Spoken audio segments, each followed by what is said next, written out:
नमस्कार दोस्तों। अगर आप चैनल पे नए हैं तो चैनल को सब्सक्राइब ज़रूर करें और जानकारी अच्छी लगती है तो वीडियो को शेयर भी करें। वीडियो को लास्ट तक देखें। आज हमारा वीडियो एक विशेष टॉपिक पे है, विश्व इतिहास में, जिसमें बहुत से विद्यार्थियों ने कमेंट भी किया और बहुत से विद्यार्थियों को डाउट भी होता है कि हम विश्व इतिहास की कौन सी बुक लें। लगभग मार्केट में दो प्रकार की बुकें मिलती हैं आपको।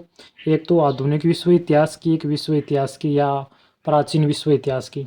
दोनों बुकों में कुछ टॉपिकों का अंतर है और वो क्या अंतर है उस पे बात करूँगा, और आपको कौन सी बुक लेनी चाहिए उस पे भी बात करेंगे। अगर आप विश्व इतिहास के बिल्कुल न्यू स्टूडेंट हो, मतलब आप हिस्ट्री से बिल्कुल नए स्टूडेंट हो, तो मेरी यही एडवाइस है कि आप विश्व इतिहास को एनिसेंट मतलब प्राचीन विश्व इतिहास वहाँ से स्टार्ट करें। और उनके लिए सबसे बेस्ट बुक आती है जैन एंड माथुर की, तो उन बुक से स्टार्ट कर सकते हैं। उनकी आधुनिक विश्व इतिहास की भी आती है और प्राचीन विश्व इतिहास की भी आती है, तो दोनों बुक आप खरीद सकते हैं। ये बात आती है कि आधुनिक विश्व इतिहास और विश्व इतिहास में क्या अंतर है, तो इसमें बहुत अंतर है। मैं आपको दिखा देता हूँ। अगर आप राजस्थान से इतिहास के स्टूडेंट हैं, राजस्थान से इतिहास से स्कूल लेक्चरार हो गया, असिस्टेंट प्रोफेसर की तैयारी कर रहे हैं, तो आपको आधुनिक विश्व इतिहास वाली ही बुक लेनी चाहिए। क्योंकि राजस्थान हिस्ट्री में आपके टॉपिक पुनर्जागरण से स्टार्ट होते हैं। तो पुनर्जागरण आधुनिक विश्व इतिहास है, मतलब तो आधुनिक विश्व इतिहास से स्टार्ट होता है, पुनर्जागरण से। देख सकते हो आप, ये टॉपिक लगते हैं आपके राजस्थान के जो वर्ल्ड हिस्ट्री है उसमें, आप देख सकते हो। तो ये आधुनिक की वर्ल्ड हिस्ट्री की बुक में पुनर्जागरण से आपके टॉपिक स्टार्ट होते हैं। तो अगर आप राजस्थान के विद्यार्थी हो और हिस्ट्री के स्टूडेंट हो, हिस्ट्री से अगर तैयारी कर रहे हो, तो आप आधुनिक विश्व इतिहास की ही बुक लें। बाकी जो विश्व इतिहास की बुक आती हैं या प्राचीन विश्व इतिहास की बुक आती है, उनमें स्टार्ट होते हैं टॉपिक नील की सभ्यता, या जिसको आप मिस्र की सभ्यता बोलते हैं, वहाँ से। मैं दिखा देता हूँ। देखो, मिस्र की सभ्यता, जिसको आप नील की सभ्यता भी बोल सकते हैं, यूनान की सभ्यता, रोम की सभ्यता, चीन की सभ्यता, ईसाई धर्म का उदय, इस्लाम धर्म का उदय।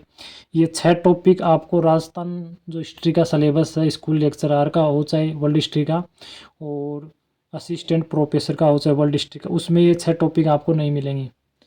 तो ये 6 टॉपिक उन विद्यार्थियों के लिए हैं जो या तो पीजीटी सेंटर लेवल पे हिस्ट्री से, वर्ल्ड हिस्ट्री से तैयारी कर रहे हैं, मतलब हिस्ट्री के स्टूडेंट हैं, और उनके वर्ल्ड हिस्ट्री में 6 टॉपिक लगते हैं पीजीटी लेवल में। और किसी अदर स्टेट है उसका तो सिलेबस नहीं पता, लेकिन ये 6 टॉपिक राजस्थान के जो वर्ल्ड हिस्ट्री का सिलेबस उसमें नहीं लगते।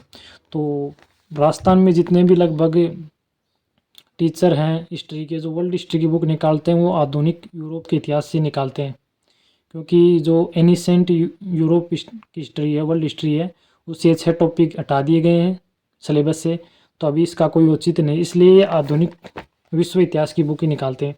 ये 3 बुक ओल्ड हैं, तो ये देख सकते हो, इसमें आपको कंप्लीट वर्ल्ड हिस्ट्री मिलेगी। अभी ये बुक तो इस पब्लिकेशन से आती भी नहीं है। इसमें भी आपको देखो, चीन की सभ्यता, मिस्र की, मेसोपोटामिया, यूनान की सभ्यता, रोम की सभ्यता, ईसाई धर्म का उदय, इस्लाम धर्म का उदय, ये टॉपिक पहले लगते थे वर्ल्ड हिस्ट्री में राजस्थान में, अब नहीं लगते। तो ये अरविंद जी भास्कर की बुक है। अब इनकी लेटेस्ट बुक कलाम पब्लिकेशन से आती है, वो भी आधुनिक विश्व इतिहास से आती है। उसमें भी आपको ये जो एनिसेंट वर्ल्ड हिस्ट्री के टॉपिक ये नहीं मिलेंगे। इसी प्रकार ये बुक है, इसमें भी आप देखोगे तो इसमें भी मिस्र या नील की सभ्यता से ही टॉपिक स्टार्ट होते हैं। फिर यहाँ से आपका यूरोप के पुनर्जागरण, जो आधुनिक वर्ल्ड हिस्ट्री, वहाँ से स्टार्ट होते हैं। तो अगर आप राजस्थान के विद्यार्थी हो तो आप आधुनिक विश्व इतिहास की किताब ले सकते हैं, और पीजीटी लेवल, आप सेंटर लेवल पे तैयारी कर रहे हैं, तो आप विश्व इतिहास को शुरू से, मतलब जो मिस्र नील की सभ्यता से स्टार्ट होता है वहाँ से कंप्लीट पढ़ें, आपके सिलेबस के अकॉर्डिंग है। और बाकी आप अदर स्टेट से हो तो भी आप इस चीज़ को ध्यान में रखिए कि आपके सिलेबस में कौन से टॉपिक ऐड हैं। इस प्रकार अपना बुक का चयन कर सकते हैं। तो इस डाउट को जो भी आप में बना हुआ कि विश्व इतिहास की लें या आधुनिक विश्व इतिहास की, उसको दूर करें। इस प्रकार आप अपनी बुक का चयन कर सकते हैं। और आप इतिहास के बिल्कुल नए स्टूडेंट हो, आपका ग्रेजुएशन या पोस्ट ग्रेजुएशन कंप्लीट होने के बाद आप इतिहास से तैयारी करने जाते हो, तो इतिहास की समझ के लिए सबसे ज़रूरी होती है, चाहे वो वर्ल्ड हिस्ट्री हो, चाहे आप इंडिया की हिस्ट्री पढ़ रहे हो या किसी स्टेट की हिस्ट्री पढ़ रहे हो, तो उससे सबसे पहले ज़रूरी होती है आप एनसीईआरटी पढ़ें, जो भी आपके अभी राजस्थान में माध्यमिक शिक्षा बोर्ड में चल रही है, वो बुकें पढ़ें। उसके बाद आप कोई प्रमाणिक बुक लें किसी भी राइटर की। जैसे विश्व इतिहास की बात कर रहे हैं, तो विश्व इतिहास की आप बिल्कुल जीरो लेवल से स्टार्ट कर रहे हैं, तो आप जैन एंड माथुर की बुक ले सकते हैं, जो आपको प्राचीन विश्व इतिहास की भी मिल जाएगी और आधुनिक विश्व इतिहास की भी मिल जाएगी।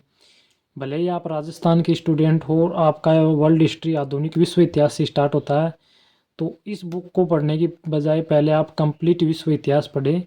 उसके पढ़ने से आपके जो एक वर्ल्ड हिस्ट्री की अच्छी समझ विकसित होगी, उसके बाद आप ये कोई गाइड ले सकते हैं जो पर्टिकुलर किसी स्कूल लेक्चरर के लिए या असिस्टेंट प्रोफेसर के लिए आते हैं। लेकिन पहले अच्छी बुक पढ़ने की कोशिश करें, ताकि आपको अच्छे से कॉन्सेप्ट मतलब वर्ल्ड हिस्ट्री का समझ आए। तो यही कारण है ये वीडियो बनाने का। और जहाँ तक कि मुझे लगता है आपके हर क्वेश्चन का जवाब मिल गया होगा। फिर भी कोई अगर आपको डाउट है तो आप कमेंट करके पूछ सकते हो। धन्यवाद।